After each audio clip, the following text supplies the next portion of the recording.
Hello dear student, welcome to Ujjwal law classes. आज मैं civil प्रक्रिया संहिता में आपको धारा 9 के बारे में बताऊंगा।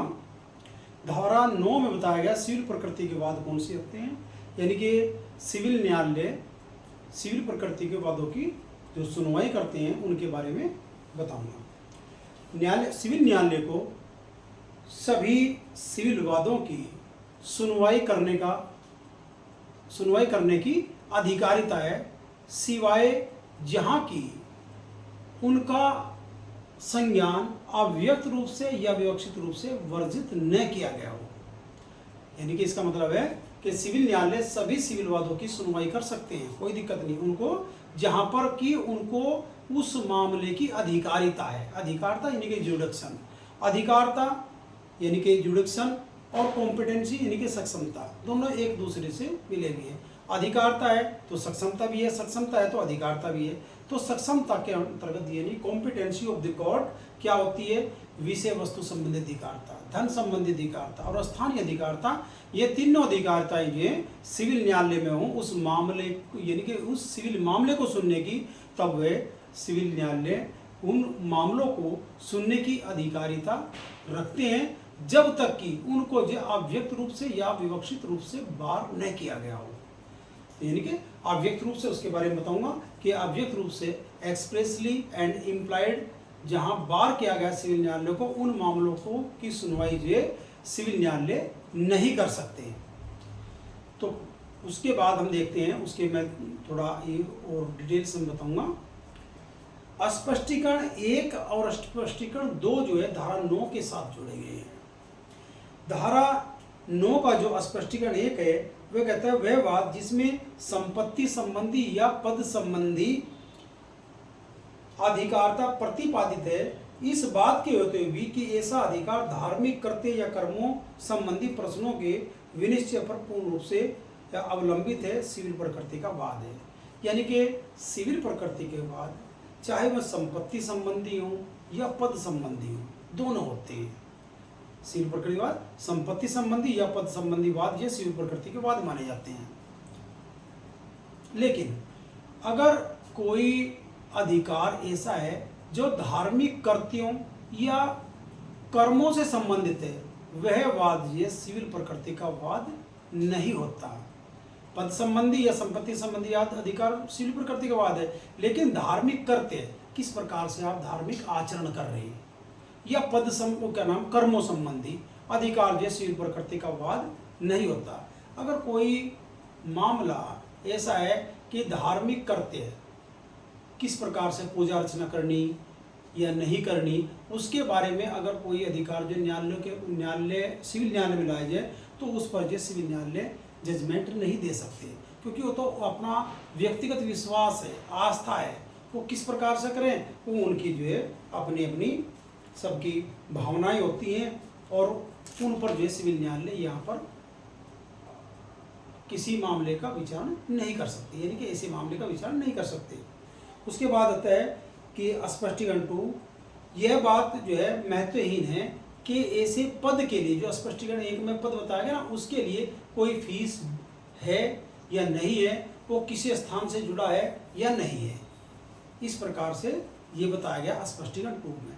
यानी पद को लिए वो जरूरी नहीं कि उसमें जो फीस है कोई या नहीं है, वो किस स्थान से जुड़ा है नहीं है, पद है तो पद है। जैसा एक पुजारी का पद है, पुजारी मंदिर में पुजारी का कार्य कर रहा है बहुत दिन से, और उसको बिना किसी कारण के हटा दिया गया तो सिविल न्यायालय की शरण ले सकता है, उसमें जो सिविल न्यायालय डिसीजन कर सकता है, वो सिविल न्यायालय की अधिकारिता के अंतर्गत आता है। यानी कि धार्मिक करते या कर्मों संबंधी अधिकारों को छोड़कर अगर पद का है जो धर्म के संबंधी पुजारी हो या मस्जिद में मौलवी हो या इमाम हो, वो धार्मिक उसका पद है और उसको जो बिना किसी कारण की हटा दिया गया तो वो जो सिविल न्यायालय की शरण ले सकता है। लेकिन धार्मिक करते या कर्म संबंधी है वो एक अलग है, वो व्यक्तिगत विश्वास का विषय है, उसमें नहीं जा सकते।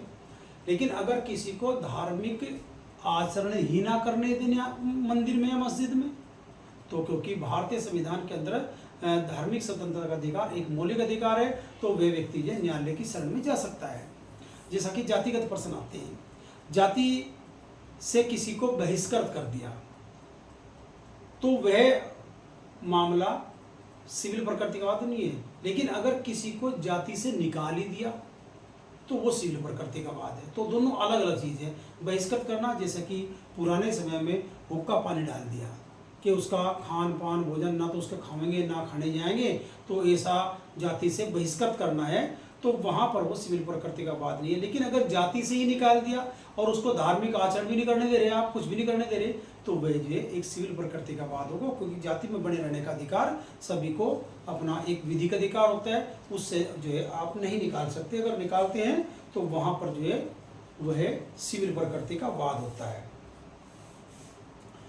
जहाँ पर दो मुख्य विचारणीय प्रश्न है, एक मुख्य विचारणीय प्रश्न है और एक गौण विचारणीय प्रश्न है। मुख्य विचारणीय प्रश्न तो सिविल प्रकृति का वाद है, लेकिन गौण विचारणीय प्रश्न जो है धार्मिक कर्तव्य या कर्मों संबंधी है। तो एक विवाद में दो प्रश्न हैं जहाँ की मुख्य और गौण दोनों आपस में मिले हुए हों, और आपस में मिले हुए हैं तो वहाँ पर जो धार्मिक कर्तव्य या कर्मों संबंधी गौण विषय है, जब तक उसका डिसीजन न कर दिया जाए तब तक यह मुख्य प्रश्न जो कि सिविल प्रकृति का, उसका निर्णय नहीं हो सकता। तो वहाँ पर धार्मिक कर्तव्य या कर्मों संबंधी मामलों पर भी सिविल न्यायालय विचारण कर सकता है, उसकी अधिकारिता में वह मामला है उसको सुन सकता है, तभी मुख्य विचारणीय प्रश्न पर निर्णय पक्षकारों के मध्य आ सकता है। तो वहाँ गौण विचारणीय प्रश्न अगर है धार्मिक कर्तव्य कर्मों संबंधी तो उसका विचारण कर सकता है। लेकिन अगर मुख्य प्रश्न धार्मिक कर्तव्य कर्मों संबंधित है तो वह सिविल प्रकृति का वाद नहीं होता। मात्र गौण विषय, अगर मुख्य विचारणीय प्रश्न सिविल प्रकृति का, गौण विचारणीय प्रश्न जो है धार्मिक कर्तव्य कर्मों संबंधित है तो उस पर जो है विचारण सिविल न्यायालय कर सकता है। यहाँ कोई बाधा किसी प्रकार की नहीं है। अब आते हैं कि ये सिविल प्रकृति के वाद कौन से होते हैं। जैसे कौन से वाद है जो सिविल प्रकृति, पूजा करने का अधिकार, राइट टू वर्शिप, पूजा करने मंदिर में, मस्जिद में या गुरुद्वारे में जो पूजा करने का अधिकार है वह आपका जो है यहाँ पर सिविल प्रकृति का वाद है।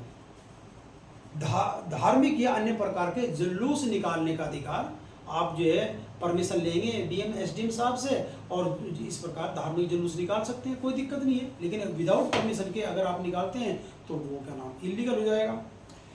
मर्द को दफनाने का अधिकार, ये भी सिविल प्रकृति का वाद है। विशिष्ट अनुतोष का, जो स्पेसिफिक परफॉर्मेंस के सूट होते हैं वो भी सिविल प्रकृति वाद है। बैनामा कैंसिलेशन, वसीयत कैंसिलेशन, एडॉप्शन कैंसिलेशन आदि जो अधिकार हैं ये भी सिविल प्रकृति के हैं। मत देने का अधिकार भी सिविल प्रकृति का है। दीवानी अपराधों के लिए क्षतिपूर्ति, दीवानी अपराध कौन से होते हैं, जैसे कि क्या नाम किसी को फॉल्स इंप्लीमेंट कर दिया, मिथ्या कारावास दे दिया या मानहानि कर दी, तो उनके लिए क्षतिपूर्ति का अधिकार जो है वो भी सिविल प्रकृति का अधिकार है।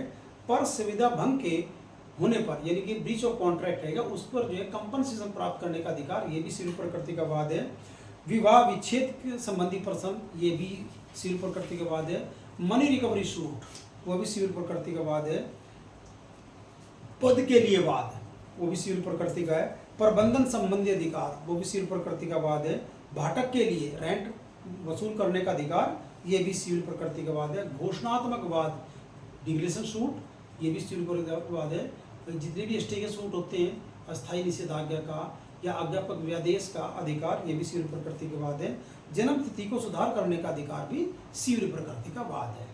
निम्नलिखित ऐसे वाद हैं जो सिविल प्रकृति के वाद नहीं माने जाते, जैसे कि जातिगत प्रश्नों से संबंधित, जाति में अगर कोई प्रश्न पैदा होता है वह वाद जो सिविल प्रकृति का वाद नहीं है। धार्मिक कर्तव्यों या कर्मों संबंधी वाद ये सिविल प्रकृति का वाद नहीं है, जो हम पूर्व पढ़ चुके हैं। किसी पद के साथ जुड़ी हुई गरिमा की रक्षा के लिए यह भी वाद सिविल प्रकृति का वाद नहीं है। गोपनीयता के अधिकार से संबंधित वाद, ये भी सिविल प्रकृति का वाद नहीं है। स्वेच्छा से किए गए भुगतान से संबंधित वाद ये भी सिविल प्रकृति के वाद नहीं होते। उत्पीड़न के कारण अगर किसी से पैसा लिया गया तो वो सिविल प्रकृति का वाद है, लेकिन स्वेच्छा से अगर आपने पैसा दे दिया तो सिविल प्रकृति का वाद नहीं होता। अब यहाँ पर कही है, शुरू में इस सेक्शन में कहा था, अव्यक्त रूप से या विवक्षित रूप से वर्जित न किया गया हो तो सभी सिविल वादों को सुनवाई का अधिकारिता सिविल न्यायालय को होती है। अब अव्यक्त रूप से वर्जना क्या है उसके बारे में हम बात करेंगे। रूप से वर्जित,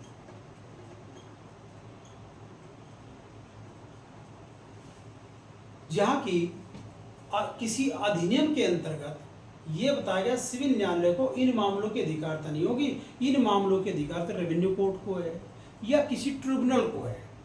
तो वहाँ पर किसी अधिनियम में बता दिया गया, कोई भी अभी बताऊंगा मैं, तो वह जो है उन मामलों को सुनवाई की अधिकारता सिविल न्यायालय को नहीं होती। जैसे कि यूपी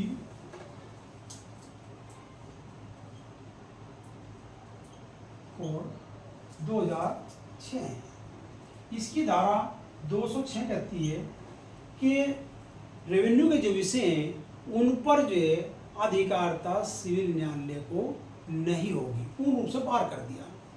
जैसे चकबंदी अधिनियम है, कंसोलिडेशन एक्ट,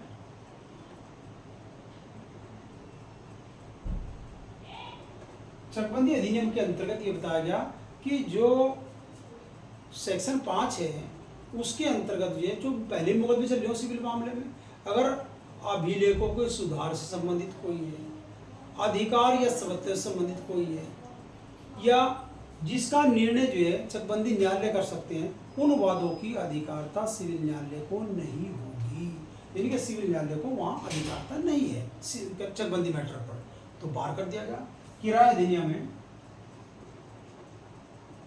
अलग अलग प्रदेशों के अलग अलग होते हैं अधिनियम पर, ये कहते हैं कि रेंट केसेस में जो प्रावधान है उनको जो है रेंट ट्रिब्यूनल सुनेगी या एससीसी कोर्ट सुनेगा, और किसी को जो है सिविल न्यायालय को इसकी अधिकारता नहीं है, तो बाहर कर दिया। आयकर अधिनियम,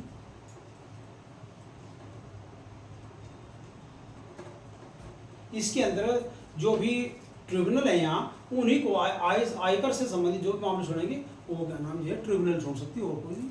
लेबर कोर्ट, लेबर से संबंधित जो भी मामले होंगे वो सिविल न्यायालय वो क्या लेबर कोर्ट सुनेगी। इलेक्ट्रिसिटी के मामले हैं और मामले हैं, अन्य अन्य मामले हैं, उनको जो है अभियुक्त रूप से इन अधिनियमों में, ये उदाहरण मात्र है, इससे अधिक हैं, उनमें उदाहरण मात्र जो है इनमें जो है सिविल न्यायालय की अधिकारता को वर्जित किया गया है, और यहाँ पर कोर्ट या ट्रिब्यूनल जो है इन मामलों को सुनने के लिए अलग कर दी। तो वहाँ सिविल न्यायालय को इन मामलों में, और आदि और भी बहुत से मामले हैं जिनमें कि सिविल न्यायालय को अव्यक्त रूप से एक्सप्रेसली इन एक्टों में कह रखा कि यहाँ पर सिविल न्यायालय को मामले की सुनने की अधिकारता नहीं होती। लेकिन अगर इन न्यायालयों द्वारा अधिकारिता का प्रयोग नहीं किया गया है, या अधिकारिता के बाहर जो है निर्णय दे दिया गया, या प्राकृतिक न्याय का खुल्लम खुल्ला उल्लंघन किया है, या इनका निर्णय जो है अस्पष्ट और संदिग्ध है, तो वहां पर सिविल न्यायालय को अधिकारिता उत्पन्न हो जाती है। इन मामलों के अगेंस्ट सिविल न्यायालय को जो अधिकारिता उत्पन्न हो जाएगी। ये जो है धुले भाई बनाम स्टेट ऑफ एमपी के मामले में ये लीडिंग केस है धुले भाई का।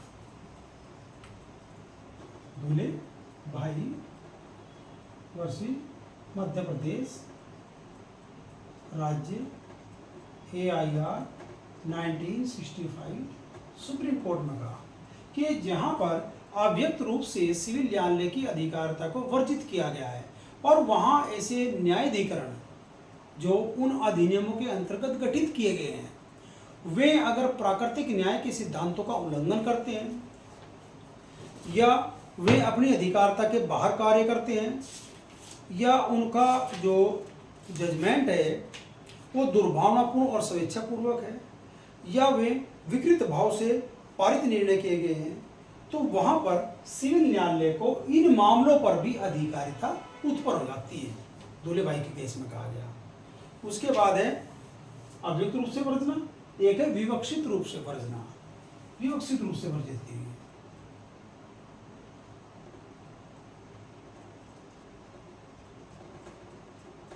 रूप से वर्जित किए गए, उनको सुनने की अधिकारता भी सिविल न्यायालय को नहीं होती है। इसमें जो है जैसा कि राज्य करते होते हैं,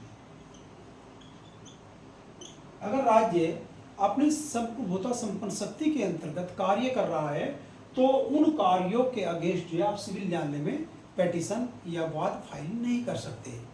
ये विवक्षित रूप से वर्जना की गई है। उसके बाद राजनीतिक पर्सन जो हैं उन पर भी, राजनीतिक जो क्वेश्चन होते हैं उन पर भी सिविल न्यायालयों की अधिकारिता इम्प्लाइड रूप से जो बार की गई है, तो ये होती है अव्यक्त रूप से वर्जना और विवक्षित रूप से वर्जना। लेकिन अव्यक्त रूप से वर्जना अगर कहीं की गई है और वहाँ प्राकृतिक न्याय के जो आदि आदि स्वेच्छाचारिता पारित किया गया, दुर्भावनापूर्ण पारित किया गया, तो वहाँ पर धुले भाई में कहा कि वहाँ सिविल न्यायालयों का अधिकार तो उत्पन्न हो जाती है। इसी बात नहीं कि क्या नाम यह सिविल न्यायालय एक्सक्लूसिवली क्या नाम बार कर रखे है, नहीं। अगर वहाँ पर उन्होंने प्राकृतिक न्याय के आदि के सिद्धांतों का उल्लंघन किया तो सिविल न्यायालय के अधिकार तो उत्पन्न हो जाती है, वहाँ सिविल न्यायालय उन मामलों को सुन सकते हैं। ठीक है जी। तो ये सिविल प्रकृति के वाद हैं जिनके बारे में मैंने आपसे बताया कि सिविल न्यायालय को सभी सिविल मामलों की सुनवाई की अधिकारिता उत्पन्न है, लेकिन जहाँ तक कि उनको जो अव्यक्त रूप से या विवक्षित रूप से वर्जित न किया गया हो।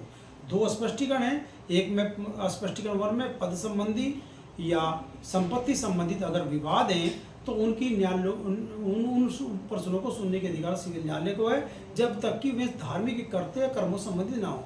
धार्मिक कर्तव्य या कर्मों संबंधित वाद ये सिविल प्रकृति के वाद नहीं होते। स्पष्टीकरण 2 में कह दिया कि पद संबंधी, पद से किसी स्थान जुड़ा हो ना जुड़ा हो, या वो क्या नाम है किसी उसके लिए फीस दे हो या ना दे हो, तब भी वो सिविल प्रकृति का वाद माना जाएगा। धन्यवाद।